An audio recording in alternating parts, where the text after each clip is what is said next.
வாயார வாழ்த்துகின்றோர் மனத்தமர்ந்த தெய்வம், வாழ்த்த வாயும் நினைக்க மடநெஞ்சும் தாழ்த்த சென்னியும் தந்த தலைவன். இந்த மனிதனுக்கு மாத்திரம்தானே பேச்சுங்கிற வாய்ப்பு கொடுத்திருக்கார்.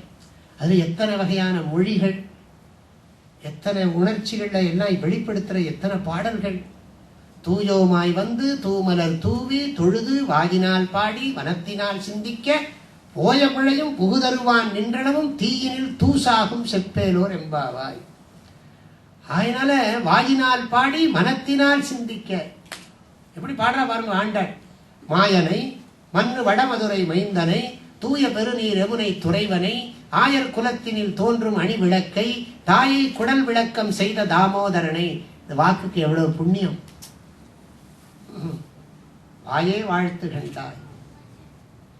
இது பண்ண பண்ண என்ன ஆகும், சொல்ல சொல்ல என்ன ஆகும், சொல்லிய பாட்டின்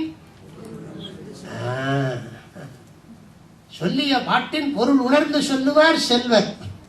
அதுக்கு எத்தனையோ அர்த்தம். சொல்லிய பாட்டுக்கு பொருள் அர்த்தம் தெரிஞ்சு சொல்லணும். சொல்லிய பாட்டுக்கு பாட்டுடை பொருள் யார்? இறைவன் பரமேஸ்வரன், நடராஜமூர்த்தி, ஞானமான நடராஜ பெருமான். அப்பேற்பட்ட அந்த மூர்த்தியை நினைச்சுக்கணும், மனசு நினைக்கிறது. சொல்லிய பாட்டின் பொருள் உணர்ந்து சொல்லுவார். சொல்லிய பாட்டின் பொருள் உணர்ந்து சொல்ற போது என்ன ஆகிறதுனா, ஊனினை உருக்கி உள்ளொளி பெருக்கி உலப்பிலா ஆனந்தமாய தேனினை சொரிகிறது. அது ஒரு சௌரியம். பாராயணம் நிறைய பண்ணணும். பாராயணம் விடாம பண்ண, டயத்தை நிறைய கொடுத்துட்டு நீங்க பண்ணி பாருங்க. ஆனா பிளான் பண்ணி தெளிவா பண்ணணும். பாராயணம் பண்ற போது அறிவு மனம் சொல் மூணு சேர்ந்து அழகா வேலை செய்யணும். அவன் செய்ய செய்ய என்ன ஆகும்னா, என்ன சொல்றது, இன்பமே எந்நாளும் துன்பம் இல்லை. ஒரு ஒரு நாளும் சொன்னார, பெரும்பற்ற புலியூரானை பேசாத நாளெல்லாம் பிறவா நாளே. இந்த வாய் எதுக்கு கொடுத்திருக்காருன்னா, நான் நல்ல ஆத்திகம் பேசி நாத்தழும்பேற, நாத்திகம் பேசி நாத்தழும்பேறக்கூடாது. வாக்கு அப்படி இருக்க என்ன ஆகும்னா, உங்களால தப்பாவே பேச முடியாது. உங்களால இது எல்லாம் இது சரியா இருந்ததுன்னு வச்சுங்களேன், நிறைய வேர்ட்ஸ் எல்லாம் நல்ல சொற்கள்லாம் கிடைக்கிறது. இப்போ பாருங்க, இந்த பக்கம் திரும்பினா அந்த பக்கம் திரும்பினா சொற்கள் வந்துட்டே இருக்கு. இப்போ சொற்கள் நிறைய வர வர என்ன ஆகும்னா, அதுதான் வாக்கு. சொல் நலம் இத்தனையும் சேர்ந்ததுன்னா எப்படிதான் இருக்கும். இதுதான் ஆன்ம நலம்னு சொல்லிட்டு உட்காந்துருக்கேன். ஆன்மா நலமாக இருக்க வேண்டுமானால் அறிவு நலம், அறிவு நலம் மட்டுமல்ல மனநலம், மனநலம் மட்டுமல்ல சொல் நலம். அப்புறம் இதெல்லாம் நீங்க எல்லாத்தையும் ஒரு விஷயம் சொல்லிடுறேன். குவான்டிட்டி, குவாலிட்டி, டைரக்ஷன், இது மூணு ரொம்ப முக்கியம். Quantity, quality, direction. குவான்டிட்டினா என்ன அர்த்தம்? அளவு, குவான்டிட்டி. குவாலிட்டினா என்ன அர்த்தம்? தரம். குவான்டிட்டினா அளவு, குவாலிட்டினா தரம், டைரக்ஷன்னா நோக்கம். நம்முடைய நோக்கம், நம்முடைய தரம், நம்முடைய அளவு. வாழ்க்கையின் நோக்கம் என்ன? எதுலையுமே ஒரு தரம் இருக்கணும், அளவு இருக்கணும், நோக்கம் இருக்கணும். நான் பேசுறேன்னா பேச்சுக்கு ஒரு நோக்கம் இருக்கு, பேச்சுக்கு ஒரு தரம் இருக்கு, பேச்சுல ஒரு அளவு இருக்கு. எண்ணங்களில் அளவு. ஒரே நேரத்தில் 30 விஷயத்தை நினைக்க முடியாது. எண்ணங்களில் அளவு, எண்ணங்களின் தரம், எண்ணங்களின் நோக்கம். அறிவின் அளவு, அறிவின் தரம், அறிவின் நோக்கம். அதே மாதிரி சொற்களின் தரம், சொற்களின் அளவு, சொற்களின் நோக்கம். செயல்களின் அளவு, செயல்களின் தரம், செயல்களின் நோக்கம். உடம்பை எப்படி வச்சுக்கணும்னா, proper food, proper exercise, proper occupation or proper work, proper sleep. இது நல்லா சாப்பாடு கொடுக்கணும், இதுக்கு நல்லா உடற்பயிற்சி கொடுக்கணும், இதுக்கு நல்ல தூக்கம் கொடுக்கணும், இதுக்கு நல்ல வேலை கொடுக்கணும். இன்னொருத்தர் சேர்த்துருக்கார் ப்ராப்பர் செக்ஸ்ன்னு சொல்றாங்க. நான் சன்னியாசி, அதை சொல்ல மாட்டேன் ஜாஸ்தி. அதனால இதுவும், அதாவது உணவு, உடற்பயிற்சி, உழைப்பு, உறக்கம், உடலுறவு எல்லாமே ஊவா இருக்கு பாருங்க. 5 ப்ராப்பரா இருக்கு. இதுதான் ஆன்மீக வாழ்வு. 5லையும் கவனமா இருக்கணும். அளவு வேணும், தரம் வேணும், நோக்கம் வேணும். எல்லாம் சேர்ந்ததுன்னு வச்சுக்கோங்களேன். இதெல்லாம் என்ன நலம் சொன்னேன், நான் சிம்பிளா முடிச்சுட்டேன். செயல் நலம்னா சாஸ்திரத்துல சொல்லப்பட்டிருக்கிற கர்ம யோகத்தை பண்ண, செயல் புரிகிற போது தரமோட பண்ண. சத் கர்மாணி, நல்ல செயல்களை நாள்தோறும் செய்தல். இது ஒரு நாளும் செஞ்சுக்கிட்டே போனோம்னா நீங்கள் பணத்தை போட்டு போட்டு போட்டு $10 $100 இப்படி போட்டு போட்டு என்னென்னா $1,00,000 சந்தோஷமாக தானே இருக்கு. இது வெறும் பெரியில் இருக்கிற பணம்.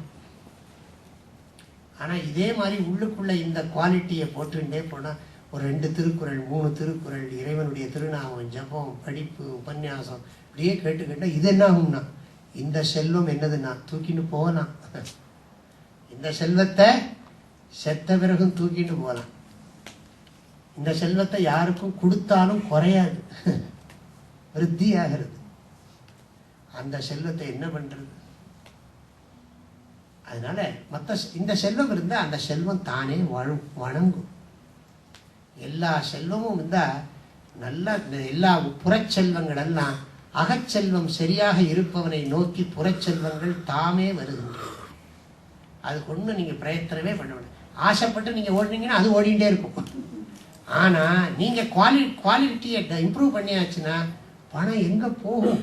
நம்மளை தேடி தான் எல்லா செல்வமும் வந்து ஆகணும். செல்வத்துக்கு கதி இல்லை. செல்வத்துக்கு கதியே அகச்செல்வம் பெற்றிருக்கிற இடத்துல தான் செல்வங்களுக்கெல்லாம் கதியே இருக்கு. ஆனால் அந்த செல்வத்தை அதுலேயும் அளவு, அதுலேயும் தரம், அதுலேயும் நோக்கம். எது எடுத்தாலும் இது ஒரு 3 சூத்திரம் மாதிரி வச்சுங்க. அளவு தரம் நோக்கம், அளவு தரம் நோக்கம்.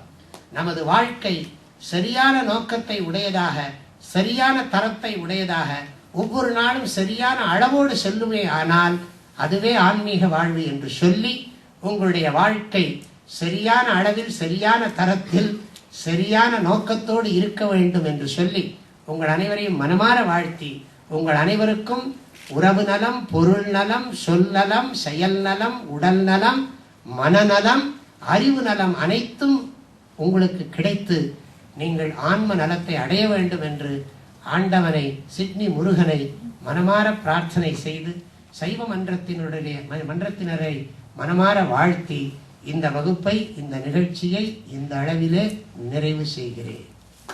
ஐயனே எனதுள்ளே நின்று அனந்த ஜன்மங்கள் ஆண்ட மெய்யனே உபதேசிக்க வெளிவந்த குருவே போற்றி. உய்யவே முக்தி நல்கும் உதவிக்கோர் உதவினாயே செய்யுமார் ஒன்றும் காணேன் திருவடி போற்றி போற்றி. அறிவிலே தெளிவு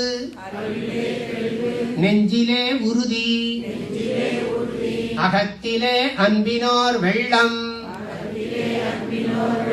பொறிகளின் மீது தனி அரசாணை பொழுதலாம் நினது பேரருளின் நெறியிலே நாட்டம்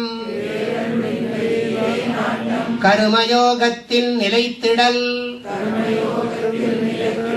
என்றிவை அருளாய் குறிகுணம் ஏதும் இல்லதாய் அனைத்தாய் குலவிடு தனிப்பரம் பொருளே எண்ணிய முடிதல் வேண்டும் நல்லவே எண்ணல் வேண்டும் திண்ணிய நெஞ்சம் வேண்டும் தெளிந்த நல் அறிவு வேண்டும் பண்ணிய பாவமெல்லாம் பரிதிமுன் பனியே போல நன்னிய நின்முன் இங்கு நசைத்திடல் வேண்டுமன்னாய் மூர்த்தி எல்லாம் வாழி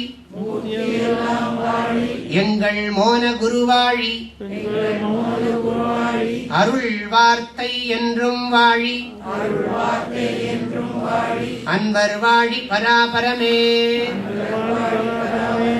ஓம் சாந்தி சாந்தி சாந்தி.